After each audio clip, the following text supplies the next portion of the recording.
جو موبائل میں جو امپورٹنٹ جو بڑی ضروری چیز ہے کہ آپ کیسے ویریفائی ہوں گے، اس کے لیے بنے گی ڈیجیٹل آئی ڈی، اور وہ بنا رہے ہیں نادرا. اور وہ آپ ایچ ای سی کے ساتھ اس میں اشتراک کر رہے ہیں، آپ کے ساتھ اس میں ایف پی آر کا بھی کوئی لینا؟ ایف بی آر کے ساتھ ہماری بات ہو رہی ہے. ایف بی آر کے ساتھ وہ بھی ہمارا ایک یوز کیس بنے گا.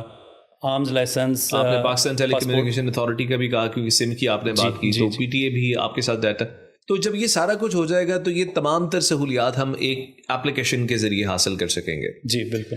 تو یہ تو ایک بڑا زبردست پروجیکٹ ہے. تو اس کے لیے آپ کو کیا ٹائم لائن ہے آپ کے سامنے، کب تک آپ اس پہ عمل درآمد کرنے جا رہے ہیں؟ اچھا جی، اس کے لیے جو ہمارا ٹارگٹ ہے 14 اگست کا، کہ ہمارے آنریبل وزیر اعظم صاحب اس کو لانچ کریں گے. جو پائلٹ لانچ ہوگا وہ 14 اگست کا ہے، اور اس میں ہم جو منیمم سروسز ہوں گی جو ہم منسٹری آف آئی ٹی اور ٹیلی کمیونیکیشن کے ساتھ مل کے اس کو فائنلائز کر رہے ہیں، جس میں آرمز لائسنس کا ہے، پاسپورٹ کا ہے ایک یوز کیس، اس کے علاوہ ای سم حاصل کرنا، ایکسائز اینڈ ٹیکسیشن کا ہے. یہ سارے یوز کیسز ہم اس پہ لے کے آئیں گے. ایک ڈیجیٹل آئی ڈی کے ذریعے لوگوں کو فیسیلیٹیٹ کریں گے کہ ان چیزوں کے لیے لوگوں کو لائنوں میں نہیں لگنا پڑے گا. ایون باہر ملک میں، اوورسیز میں کسی کو یہ سروسز استعمال کرنی ہے تو وہاں سے بھی اپنے موبائل کو استعمال کرتے ہوئے یہ سروسز حاصل کر سکیں گے. آپ نے اس دوران ایک لفظ استعمال کیا، ڈیجیٹل آئی ڈی.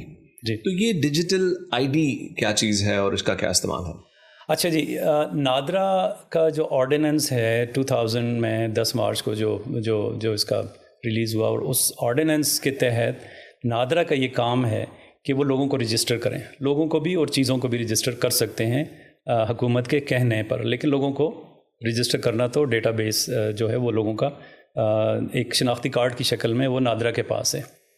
تو یہ جو ابھی ہمارے پاس کارڈز ہیں، ابھی تو نادرا نے ایک اور ڈیجیٹل آئی ڈی کارڈ نکالا ہے جو ڈی میٹیریلائزڈ آئی ڈی جسے بولتے ہیں، کہ آپ کے پاس کارڈ آپ کے فون میں آ جاتا ہے پاک آئی ڈی اپلیکیشن میں.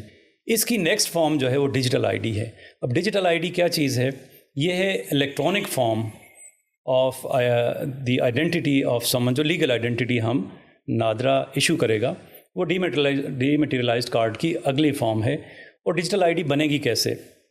یہ موبائل کے ذریعے بنے گی، اور اس کی جو ضروری کمپوننٹس ہیں وہ ہے آپ کا شناختی کارڈ ہونا چاہیے، آپ کا CNIC جسے کہتے ہیں، کمپیوٹرائز شناختی کارڈ. اور دوسری چیز آپ کا موبائل نمبر ہے. اور تیسرا، اور موبائل نمبر بھی وہ جو کہ رجسٹرڈ PTA نے رجسٹر کیا ہوگا، جو لیگلی جو کسی شناختی کارڈ کے اگینسٹ. اور تیسری چیز ہے بایو میٹرکس، کہ آپ کے بایو میٹرکس ہوں. یہ چیزیں ملا کے ایک ڈیجیٹل آئی ڈی بنے گی، جس میں آپ کو کوئی کاغذ کہیں دکھانا نہیں پڑے گا. آپ موبائل میں جب آپ کی ڈیجیٹل آئی ڈی بن جائے گی، جو کہ نادرا کی اپلیکیشن ہے، پاک آئی ڈی اس کے ذریعے بنے گی، تو وہ اس ڈیجیٹل آئی ڈی کو استعمال کر کے یہ جو پبلک سروسز ہیں، چاہے پروونشل گورنمنٹ کی سروسز ہیں، فیڈرل گورنمنٹ کی سروسز ہیں، ایون پرائیویٹ سیکٹر کی سروسز جیسے بینکس میں اکاؤنٹ کھولنا، یہ ساری آپ ڈیجیٹل آئی ڈی کے ذریعے ایکسیس کر سکیں گے. اور اس میں پیمنٹ گیٹ وے کے ساتھ، جیسے راست ہو گیا یا جیز کیش یا باقی جو ایزی پیسہ ہے، جو ہمارے ساتھ کولابریٹ کرتے جائیں گے، وہ ان ساروں کے ذریعے آپ پیمنٹ بھی کر سکیں گے. اگر میں آپ کی بات کو صحیح سمجھا ہوں تو میرا جو شناختی کارڈ نمبر ہے، اس کے ساتھ میرا جو رجسٹرڈ ٹیلی فون نمبر ہے، اس کے ساتھ میرے جو انگلیوں کے نشانات ہیں، یہ ملا کر اس کمبینیشن سے ایک ڈیجیٹل آئی ڈی کریٹ ہوگی، جس کے تحت میں حکومت کی ساری سروسز کو اویل کر سکوں گا، جن کے ساتھ آپ کا کولیبوریشن. بالکل صحیح کہا آپ نے. اور اس میں صرف انگلیوں کا نہیں کہ بایو میٹرک، آپ کی فیشیل بھی ہوگا، کہ آپ کا چہرہ بھی، آپ کی تصویر بھی ہو. اور ان ساروں سے ڈیجیٹل آئی ڈی بنے گی. بالکل ایسا ہی ہے. سو اب مجھے یہ بتائیے گا کہ جو یہ آپ گفتگو فرما رہے ہیں، یہ تو ٹیکنالوجیکلی بہت ہائی اینڈ چیزیں ہیں، اور ہم نے اس خطے میں تو بر صغیر پاک و ہند کے اندر یا نیبرنگ ساؤتھ ایشیا کے اندر ہم نے ایسی کوئی مثال کم سے کم میں نے نہیں سنی. تو یہ کہیں کسی ملک میں یہ سسٹم موجود ہے یا کوئی رائج ہے کہیں پہ، یا کیا کریں ہم سوال؟ جی بالکل. یہ زیادہ تر تو ڈیولپڈ ملکوں میں ہے، تو اسی لیے جو ترقی یافتہ ملکوں کی صف میں ہم کھڑے ہو رہے ہیں اس ڈیجیٹلائزیشن اور اس ڈی پروجیکٹ کے ذریعے. سعودی عرب میں ایپشر کے نام سے یوز ہوتا ہے، ان کی ایک اپلیکیشن ہے. ایپشر سے وہ لوگ لاگ ان کرتے ہیں. اسی طرح قطر ڈیجیٹائزڈ ہے، ان کی ڈیجیٹل آئی ڈی ہے. ایسٹونیا ہے. آسٹریلیا کی ڈیجیٹل آئی ڈی ہے، اگر اس کو آپ گوگل پہ سرچ کریں گے آپ کے پاس آ جائے گا ڈیجیٹل آئی ڈی کیسے استعمال ہو رہی ہے. مائی گو کی جو ان کی سروسز پورٹل ہے اس پہ لوگ ڈیجیٹل آئی ڈی سے لاگ ان کر کے سروسز استعمال کرتے ہیں. سنگاپور کا سنگ پاس ہے. اسی طرح ہمارے آس پاس کے پڑوسی ممالک میں بھی سروسز ہیں. اور اچھی بات یہ ہے کہ نادرا نے جو اسٹڈی کیا ان سارے ملکوں کی جو سروسز ہیں ان کو دیکھ کے، اور نہ صرف یہ دیکھا کہ وہ کس طریقے سے یہ ڈیجیٹل سروسز یوز کر رہے ہیں، ڈیجیٹل آئی ڈی بنا رہے ہیں، بلکہ نادرا نے زیادہ ڈیٹیل میں یہ دیکھا کہ ہم نے اس کو اسکیل اپ بھی کرنا ہے. تو ہمارا اسکیل تو بہت بڑا ہے. اگر یہ چھوٹے ممالک دیکھیں، سنگاپور یا یو اے ای کا یو اے ای پاس ہے، ان کو دیکھیں اسٹونیا کو، تو جتنی ٹرانزیکشن وہ لوگ کرتے ہیں اتنی تو نادرا بہت سارے کیسز میں ایک دن میں اتنی ٹرانزیکشنز کرتا ہے. تو نادرا کا اسکیل بہت بڑا ہے. لیکن پاکستان اوور آل اگر دیکھیں تو ان سارے ممالک سے ڈیجیٹلی زیادہ ریڈی ہے. جتنے اسمارٹ فون پاکستان میں استعمال ہو رہے ہیں، جتنے اب موبائل کمپنیاں جو بنانے والی ہیں 26 کے قریب لائسنس ایشو ہیں، کیونکہ موبائل مینوفیکچرنگ پاکستان میں ہو رہی ہے. ہماری فائبرائزیشن بڑھ رہی ہے جو منسٹری آف آئی ٹی کر رہی ہے جس پہ کام. تو اس حساب سے ہمارا پاکستان زیادہ ریڈی ہے کہ وہ ڈیجیٹل کی سروسز اور خاص کر ڈیجیٹل آئی ڈی اور ڈیٹا ایکسچینج لیئر جو میں اس کے بارے میں آپ کو بتانا چاہوں گا. تو ان چیزوں کو استعمال کر کے ہم ترقی یافتہ ممالک کی صف میں کھڑے ہوں گے اور ایک موبائل کے ذریعے پبلک سروسز ہم استعمال کر سکیں گے، یوز کر سکیں گے. آپ کی پروگرام میں آمد کا بہت بہت شکریہ. انشاءاللہ گفتگو کے سلسلے کو ہم جاری رکھیں گے اور ہم ان سے مزید وقت لیں گے، اور انشاءاللہ آنے والی سیریز میں اس حوالے سے آپ کو بہت سی مزید معلومات دی جائے گی. نادرا پوڈ کاسٹ دیکھتے رہیے گا. تب تک کے لیے اللہ حافظ.